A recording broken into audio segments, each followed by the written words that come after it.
Esta é a história do dia da Rádio Observador. Boris Nadezhdin, o homem que quer derrotar Putin.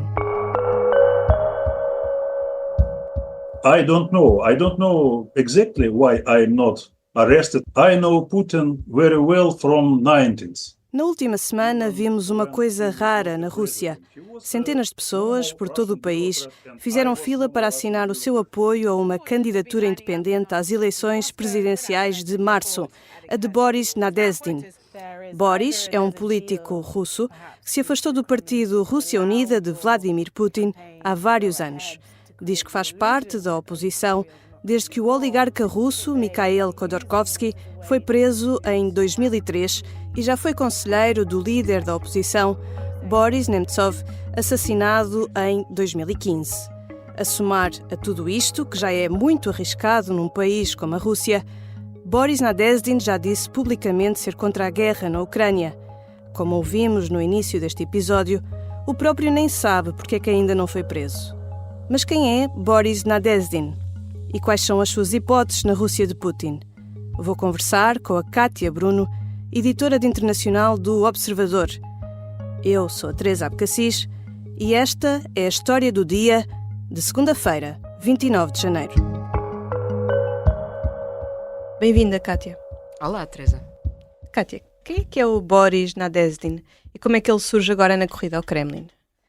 O Boris Nadezhdin já é um político russo que está há muito tempo na política, embora com cargos muito discretos. Ele tentou concorrer ao Parlamento russo com o apoio do Rússia Unida, o partido que apoia Vladimir Putin, há alguns anos, mas não obteve esse apoio. E desde então tem estado a afastar-se mais de Vladimir Putin, sobretudo, diz ele, desde que Putin decidiu alterar a Constituição para se poder manter no poder até 2036. Esse foi um momento de viragem, segundo o próprio, e desde então Nadezhdin tem estado mais próximo da oposição e decidiu agora avançar para estas eleições presidenciais e recolher assinaturas para se tornar um candidato independente e fazer frente a Putin. O papel de Nadezhdin, normal numa sociedade democrática, é bastante arriscado na Rússia. Ele tem o apoio de muitos russos anti-Putin, pelo menos aqueles que ainda estão vivos. Sim, ele ganhou aqui uma espécie de estatuto de candidato da oposição, precisamente porque não há outros candidatos da oposição. Os principais opositores de Putin estão ou presos, como Alexei Navalny, ou estão no exílio, como Garry Kasparov, ou morreram, ou mais concretamente foram assassinados, como Boris Nemtsov, que foi morto a tiro há já alguns anos. E neste cenário, a partir do momento em que surge um candidato que não só tem criticado Putin, como fala abertamente contra a guerra da Ucrânia, todos os russos que se consideram parte da oposição ou que querem um outro rosto que não Putin à frente do país, têm estado a declarar publicamente o seu apoio a Nadezhdin e têm apelado a que os russos assinem os documentos para que ele possa ser candidato oficial. Como disseste, o Boris Nadezhdin já afirmou claramente que é contra a guerra na Ucrânia ou contra a operação militar especial, como lhe chama Putin. Esta é mais uma afirmação que não é muito comum na Rússia. Não, de todo, até porque é na prática criminalizada. Numa altura em que nem sequer se pode usar a palavra guerra para se referir à tal operação militar especial na Ucrânia, a Rússia está numa situação em que há penas de prisão, e não estamos a falar de penas de prisão suspensas, nem sequer de 1 ou 2 anos, estamos a falar de penas pesadas para quem critica publicamente esta guerra. Foi o caso de várias figuras da oposição, como Ilya Yashin, Oleg Orlov, são tudo pessoas que estão neste momento a cumprir penas de mais de muitas delas mais de 20 anos de prisão. Também é o caso de Kara-Murza, que é um dos rostos que podia ter sido candidato nestas eleições e que não é porque está preso, como Navalny, e portanto surgir alguém que diz claramente que é contra aquilo que está a acontecer na Ucrânia é de facto uma posição corajosa, porque pode valer uma pena de prisão. Nos últimos dias, muitos russos que estão contra o sistema têm-se mobilizado para incluir o nome de Boris Nadezhdin no boletim de voto em março. Mas ainda não há certezas. O que é que falta?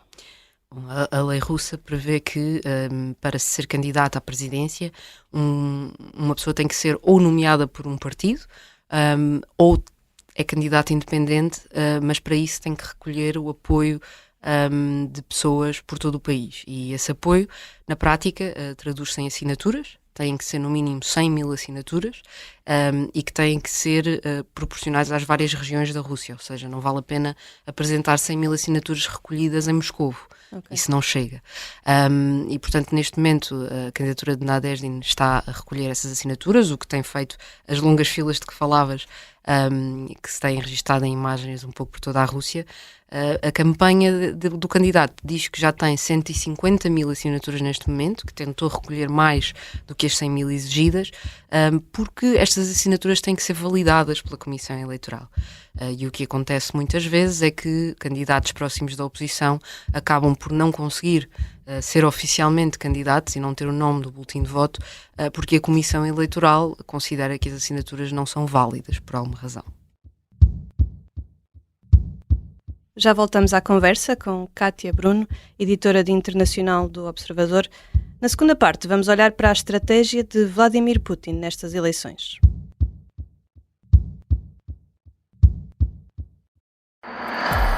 As pessoas iam para lá jogar a dinheiro.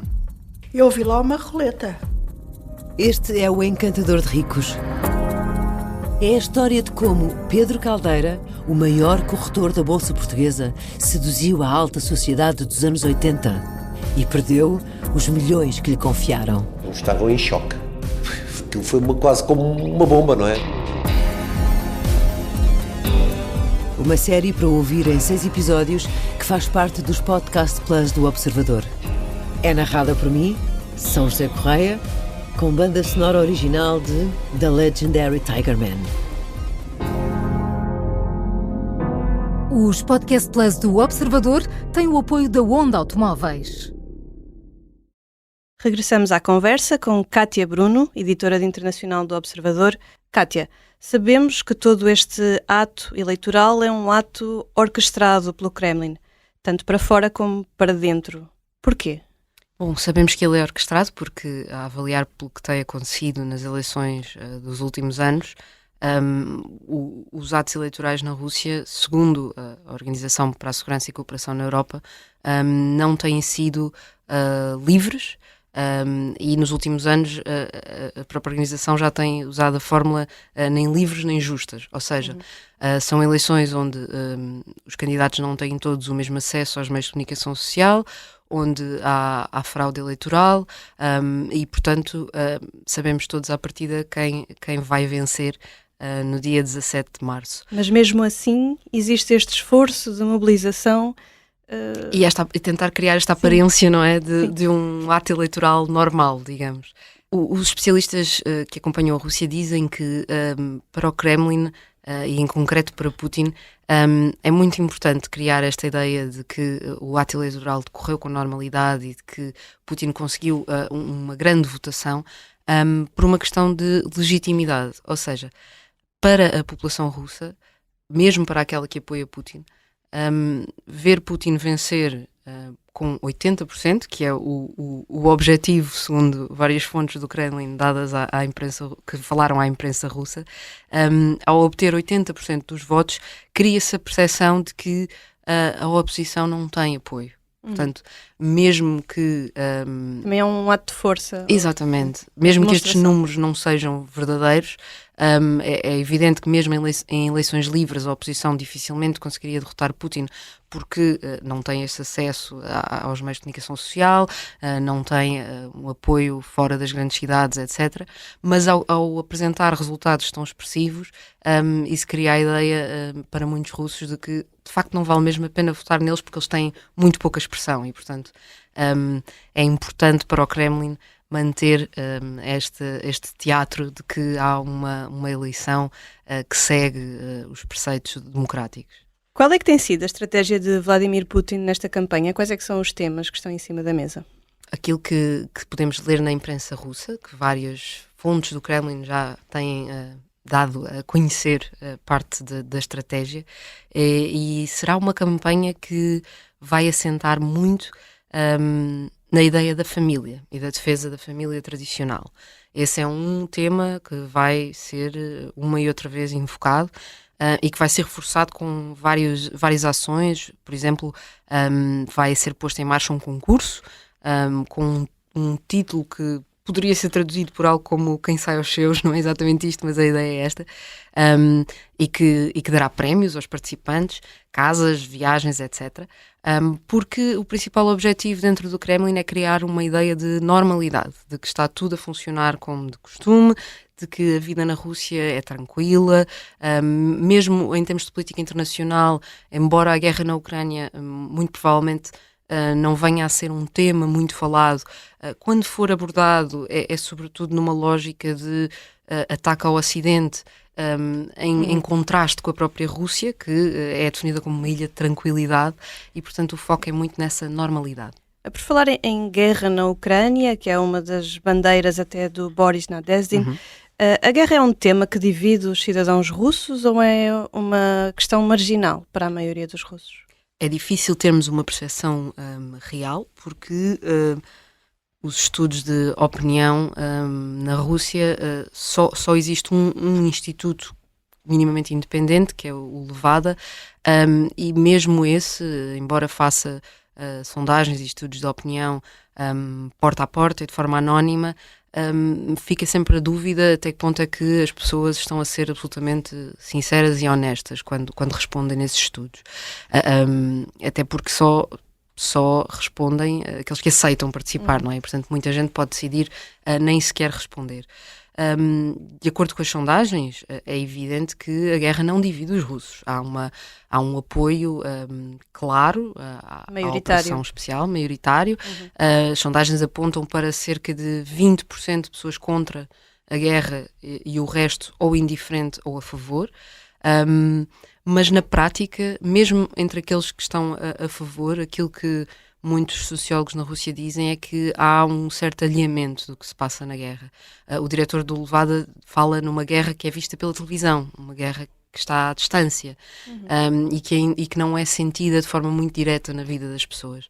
A única exceção é para os familiares dos soldados que estão a combater na Ucrânia, e mesmo esses são muitas vezes de zonas menos urbanas, onde não há tanto ativismo político e, portanto, nem sempre isso se traduz... Se calhar mais invisíveis para o resto dos russos. E com menos expressão também, não é?